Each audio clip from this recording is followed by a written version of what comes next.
नमस्कार मंडळी. अवधूत चिंतन श्री गुरुदेव दत्त श्री स्वामी समर्थ महाराज की जय. आज आहे आपल्या ब्रह्मांड नायक श्री स्वामी समर्थ महाराजांचा प्रगट दिन. चैत्र शुक्ल द्वादश म्हणजे 2026 या वर्षी हा प्रगट दिन आलेला आहे. 20 मार्च 2026 शुक्रवारी आलेला आहे. या मंगल दिनी स्वामींच्या आवडीचे जे पदार्थ आहेत त्यापैकी आपल्याला कोणताही एक पदार्थ हा स्वामींना दाखवायचा आहे. तर तो स्वामींचे आवडतीचे पदार्थ कोणते आणि स्वामींचा कोणता नैवेद्य आवडीचा आहे आणि स्वामींना कोणता नैवेद्य अर्पण करावा या संदर्भातली संपूर्ण माहिती आपण आजच्या व्हिडिओमध्ये जाणून घेणार आहोत. त्यामुळे व्हिडिओला वेळ न करता लगेच व्हिडिओला सुरुवात करू. बघा, आज आहे स्वामींचा प्रगट दिन. प्रगट दिनाविषयी सेवा तर आपल्याला करायचीच आहेत. स्वामींचा प्रगट दिन आपल्याला साजरा करायचाच आहे. पण या दिवशी आवर्जून महाराजांच्या आवडीचा एक नैवेद्य म्हणजे पदार्थ बनवायचा आहे. त्यापैकी कोणताही एक पदार्थ तुम्ही बनवून त्यांना नैवेद्य दाखवू शकता. श्री स्वामी समर्थ महाराजांना आवर्जून दाखवा आणि तो दाखवलेला नैवेद्य प्रसाद म्हणून आपण घरातील सर्वांनी ग्रहण करायचा आहे. यामुळे आपला गुरु तर स्ट्रॉंगच राहतो, पण गुरूंचा आशीर्वाद, गुरूंचं पाठबळ सुद्धा आपल्याला स्ट्रॉंग होईल. आपल्या घरामध्ये एकोपा, प्रेम आणि आनंद नांदेल. स्वामी म्हणतात, तू जे जे प्रेमाने अर्पण करशील ते मी आनंदाने स्वीकारीन. पण हा नैवेद्य अर्पण करण्याची एक शिस्त आहे, एक पद्धत आहे. 20 तारखेला स्वामींचा प्रगट दिन आहे. मग या निमित्ताने आपल्याला स्वामींच्या आवडीचे जे पदार्थ आहेत ते आपल्याला बनवायचे आहेत. तर तुम्हाला हवं असतील तर यातील तुम्ही जेवढे पदार्थ तुम्ही बनवू शकता तेवढे तुम्ही बनवू शका. तर कोणताही एक पदार्थ सकाळी उठल्यापासून ते रात्री झोपेपर्यंत, सकाळी मला शक्य नाही, घाई गडबड आहे, ऑफिस आहे, अशा लोकांनी एकही दाखवलं तरी काही हरकत नाही. किंवा तुम्ही रात्रीही नैवेद्य दाखवला तरीही काही हरकत नाही, कारण शेवटी आपला भाव महत्त्वाचा आहे. भलेही वेळेवर नाही झालं आपली सेवा किंवा महाराजांना नैवेद्य दाखवणं, पण आपला भाव म्हणून त्या दिवसामध्ये जेवढं शक्य होईल तेवढं आपण स्वामी महाराजांची नक्की सेवा करावी, नैवेद्य दाखवावा. बघा, आता काय करायचं आहे की सगळ्यात पहिला पदार्थ जो स्वामींना खूप आवडतो तो म्हणजे बेसनाचे लाडू. बेसनाचे लाडू स्वामी महाराजांना खूप आवडतात. हा जो पदार्थ आहे तो विकत आणण्याऐवजी जर तुम्ही भलेही एक पदार्थ बनवा, थोडासा बनवा, पण तो घरी बनवा. जेणेकरून बघा, बनवताना कोणत्याही देवांना, स्वामींना म्हणून नाही तर कोणत्याही देवांना जर नैवेद्य दाखवायचा असेल तर तो आपल्या हाताने बनवावा. कारण असं म्हटलं जातं की जेव्हा कोणत्याही देवासाठी आपण नैवेद्य बनवत असतो तेव्हा तो आपल्या हाताने बनवावं. जेणेकरून नैवेद्य बनवत असताना आपल्या हातावरील ज्या नकारात्मक रेषा आहेत त्यामुळे त्या आपण म्हणतो की त्या हातावरच्या रेषा असं सांगतात की बघ, तुझं दुर्भाग्य आपल्या हातावर आहे लिखित, तर ते दुर्भाग्याची सौभाग्यामध्ये बदलण्याची ताकद ही माझ्यात आहे. ती स्वामी आपली महाराजामध्ये आहे. तुम्ही ज्या देवाला, काही गुरूंना मानतात त्यांच्यामध्ये आहे. आणि असंही म्हटलं जातं की बघा, नैवेद्य बनवताना जे जे दुर्भाग्य आहे ते सौभाग्यामध्ये बदलत असतं, दुर्भाग्याच्या रेखा सौभाग्यामध्ये बदलत असतात. म्हणून नैवेद्य जो आहे तो नेहमी हाताने बनवावा किंवा विकत आणून नैवेद्य दाखवायचा नाही. तर अशा प्रकारे बेसनाचे लाडू जे आहेत तुम्ही घरच्या घरी बनवा. आता जसं तुम्ही जे लाडू घेऊन येतात तसं दुर्भाग्याच्या रेषा आहेत त्या सौभाग्यामध्ये बदलत असतात. आणि स्वामीवर विश्वास नक्की ठेवा, या गोष्टी दूर होतील. सगळ्यात पहिला पदार्थ आहे तो बेसनाचा लाडू. लाडू बनवून महाराजांना नैवेद्य दाखवायचा आहे. हे तुम्हाला काही कारणाने शक्य नसेल तर तुम्ही लाडू बनवलं नसेल तर तुम्ही पुरणपोळीची, तुम्ही महाराजांना खूप खूप आवडते ती तुम्ही या दिवशी आवर्जून नक्की पुरणपोळीचा स्वयंपाक बनवू शकता. आणि पुरणपोळीच्या स्वयंपाकामध्ये आवर्जून तुम्ही कुरडई असेल, खीर असेल, पुरणपोळी तर बनवायचीच आहेत, पण त्यासोबत खीरसुद्धा बनवायची आहे, कुरड्या बनवायच्या आहेत आणि खास करून भजी बनवायची आहेत. भज्यामध्ये कांदा भजी बनवायची आहेत. आणि इतर देवी देवतांना आपण ज्या नैवेद्य दाखवतो तो आपण कांदा लसणाचा वापर करत नाही. नैवेद्य दाखवता आपण महाराजांना फक्त कांदा भजी प्रिय आहेत म्हणून त्यांना, महाराजांना फक्त कांदा भजीचा नैवेद्य दाखवावा.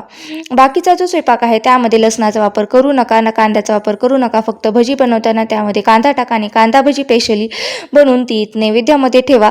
परत एकदा सांगते, महाराजांना हा आवडता पदार्थ आहे म्हणून कांदा भजीचा नैवेद्य आपल्याला स्वामी महाराजांना दाखवायचा आहे. इतर देवीदेवतांमध्ये आपण देवीदेवतांना जेव्हा नैवेद्य बनवत असतो तेव्हा आपण कांदा लसूण वापरत नाही, पण आपल्या महाराजांना कांदा भजी आवडतात म्हणून आपण फक्त भज्यामध्येच कांदा हा वापरायचा आहे आणि त्याचा नैवेद्य दाखवू शकता. बघा, आता पुरणपोळीचा स्वयंपाक एवढं बनवणं तुम्हाला शक्य नाही तर मग काय करू शकता, तर खीर बनवू शकता. खिरीचा नैवेद्य सुद्धा तुम्ही महाराजांना दाखवू शकता.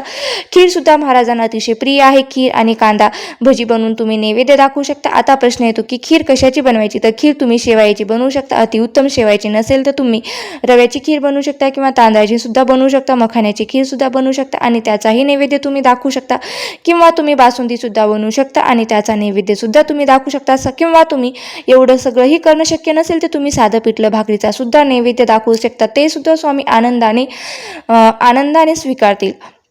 आता ज्यांना हेही करणं शक्य नसेल तर त्यांनी अगदी साधं वरण भात पोळी भाजी जे आपण जेवणामध्ये बनवलेले आहे त्याचा सुद्धा ते तुम्ही नैवेद्य दाखवू नका. भाजीमध्ये घेवड्याची भाजी शेंगदाण्याची भाजी बनवायची आहे. घेवड्याच्या शेंगाची भाजी जी आहे ती स्वामींना अतिशय प्रिय आहे. वरण भात घेवड्याच्या शेंगाची भाजी पोळी बनवायची आहे. यासोबतच कोणता एक गोड पदार्थ बनवायचा आहे. स्वामींचा गोड आवडता जसं खीर असेल किंवा बेसनाचे लाडू असेल अतिशय उत्तम. पण नसेल तर तुम्ही अगदी रव्याचा शिरासुद्धा बनवला तरीही उत्तम आहे.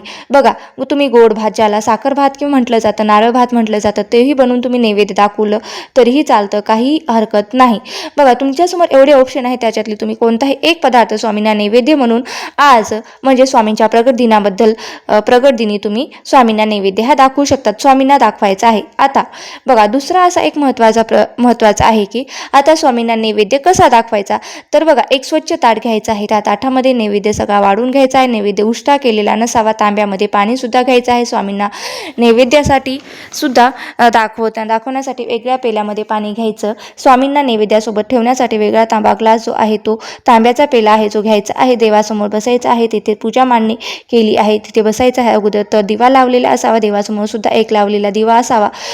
तुम्ही जे पूजा मांडणी केलेली आहे तिथे सुद्धा दिवा लावलेला असावं. कारण अग्निदेवतेच्या साक्षीने जेव्हा आपण नैवेद्य दाखवतो तेव्हाच देव आपला स्वीकार करत असतात असं म्हटलं जातं. त्यामुळे हा नैवेद्य दाखवताना आवश्यक असलेला नैवेद्य जो आहे तो महाराजांच्या समोर ठेवायचा. खाली पाण्याने भरीव चौकून घ्यायचा. त्यावर आपलं नैवेद्याचं ताट ठेवायचं. त्यानंतर त्यांच्या डाव्या साईडला आपला जो तांब्या घेतलेला आहे तो पेला घेतलेलं पाणी घेतलेलं ठेवायचं आहे. आणि नंतर नैवेद्यावर तुळशीची पानं जी आहे ती ठेवायची आहे. त्यानंतर आपल्या उजव्या हातामध्ये थोडंसं पाणी घ्यायचं आहे. आपल्या उजव्या हातामध्ये तुळशीचं पान घ्यायचं आहे आणि तुळशीच्या पानाने 3 वेळा फिरवत गायत्री मंत्र म्हणायचा आहे. आणि त्यानंतर परत तुळशीपत्र पाण्यात बुडून नैवेद्याला स्पर्श करायचा आहे. स्वामींच्या मूर्ती किंवा फोटोकडे हात नेत हा मंत्र म्हणायचा आहे. नैवेद्य दाखवत असताना तुम्हाला ओम प्राणाय स्वाहा, ओम अपानाय स्वाहा, ओम व्यानाय स्वाहा, ओम उदानाय स्वाहा, ओम समानाय स्वाहा, ओम अमृते परब्रह्मणे स्वाहा या मंत्राचा तुम्हाला हा मंत्र नैवेद्य दाखवताना तुम्हाला म्हणायचा आहे. शेवटी ते तुळशीपत्र स्वामींच्या चरणाशी अर्पण करावे. देठ देवाकडे ठेवावे आणि पान आपल्याकडे करावे. अशा पद्धतीने तुम्हाला स्वामी महाराजांना नैवेद्य दाखवायचा आहे आणि स्वामी महाराजांना मुद्रा करून घ्यायचा आहे. नैवेद्य आपण दाखवलेला आहे तो झाकून तुम्हाला तसाच ठेवायचा आहे. कमीत कमी 20 मिनिटं किंवा अर्धा तास तरी तो नैवेद्य तेथेच राहू द्यायचा. दाखवल्यानंतर सारखं खोलीत किंवा देवघराजवळ ये जा करायची नाही किंवा नैवेद्याकडे बघायचं नसतं. थोडा अर्धा तास तिकडे जाणं थोडंसं थांबवायचं असतं. तर नैवेद्य झाकून ठेवायचा आहे. लक्षात ठेवा की 20 ते 25 मिनिटे किंवा अर्धा तास झालं की मग तो नैवेद्य त्यांचा प्रसाद जो झालेला आहे तो आपण प्रसाद म्हणून आपल्या घरातील सर्वांनी ग्रहण करायचा आहे. महाराजांचा आशीर्वाद म्हणून. बघा ज्या मंदिरामध्ये सुद्धा तो जेव्हा बाहेरून आपण जेवढे पेढे नारळ घेऊन येतो ते आपण काय करतो तर पेढे नारळ सरळ घेऊन जातो आणि मंदिरामध्ये जातो. मंदिरामध्ये गेल्यानंतर देवाचं दर्शन घेतो. मंदिरामध्ये मधून बाहेर आल्यानंतर त्याच नारळाला आपण प्रसाद म्हणून घेतो. म्हणूनच बाहेरून जाताना ते पेढे होते आणि नारळ होते आणि जेव्हा आपण मंदिरातून बाहेर येतो तेव्हा त्या पेढ्यांचा आणि त्या नारळांचा काय झाला तर प्रसाद होतो. अशा प्रकारे फक्त दाखवल्यानंतर थोडा वेळ आपल्याला काय करायचं तसंच देवासमोर झाकून ठेवायचं आहे आणि त्यानंतर आपण तो प्रसाद ग्रहण करायचा आहे.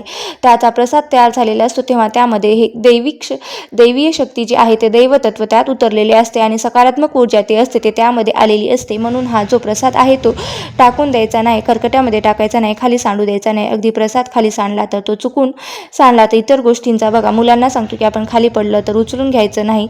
मग प्रसादाचा एक कण जर असेल तर तो खाली पडला असेल तर तो उचलून घ्यायचं, क्षमा प्रार्थना करायची आणि मग आपण ग्रहण करायचा. जर तुम्हाला खायचा नसेल तर तुम्ही गाईला खाऊ घालू शकता किंवा एखाद्या मुख्या जनावराला सुद्धा घालू शकता. पण खरकट्यामध्ये किंवा आपण डस्टबिनमध्ये वगैरे टाकायचा नाही. आता तुम्ही काही उरलेले जे कॅरी बॅगमध्ये आहे ते बांधून चुकूनही देऊ नका. एक प्रकारे तुम्हाला नैवेद्य दाखवणं झालं, एखादी सेवा करणं झाली तर पण काही नैवेद्याचा कोणत्याही देवाच्या नैवेद्याचा कधीही अपमान करायचा नाही. शेवटी एक गोष्ट लक्षात ठेवा की तुम्ही स्वामींना पंचपक्वान वाढले आणि जर तुमच्या मनात दुसऱ्याबद्दल ईर्ष्या कपट असेल तर स्वामी तो नैवेद्य कधीच स्वीकारणार नाहीत. श्रद्धेने दिलेली साधी साखरही त्यांना पुरेशी असते, एवढी गोष्ट मात्र लक्षात ठेवा.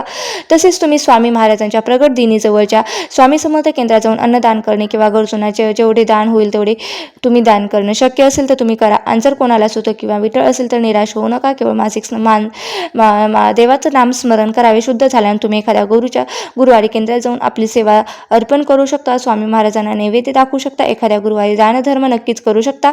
बघा गुरुचरित्रामध्ये सुद्धा म्हटलं आहे की जेव्हा जे देव तुमच्यावर कोपतात तर तेव्हा तुमचे गुरु तुमचं रक्षण करतात, पण जेव्हा तुमच्या गुरूंचाच तुमच्यावर कोप होतो तेव्हा देवही काही करू शकत नाही. तेवढं गुरुचं आपल्या आयुष्यामध्ये महत्त्व आहे. आणि दुसरी गोष्ट एक म्हणजे तुमच्या कुंडलीतील सर्व ग्रह निगेटिव्ह असतील तर तुमच्या आयुष्यामध्ये सगळ्या गोष्टी नकारात्मकच घडत असतील, आणि फक्त तुमचा एकच गुरु जर सकारात्मक असेल तर तुमच्या गुरूंची सेवा केली तर तुमचं पाठबळ हे स्ट्रॉंग असेल, गुरूंचा आशीर्वाद तुमच्यासोबत असेल तर त्या सर्व गोष्टींचा निगेटिव्ह ग्रहांचा जो नकारात्मक प्रभाव आहे तो पडणार आहे तो पूर्णपणे नष्ट करण्याची जी ताकद आहे ती फक्त एक गुरुच्या सकारात्मकतेमध्ये आहे. आणि एवढंच गुरुग्रहाचं महत्त्व हे आपल्या आयुष्यामध्ये आहे.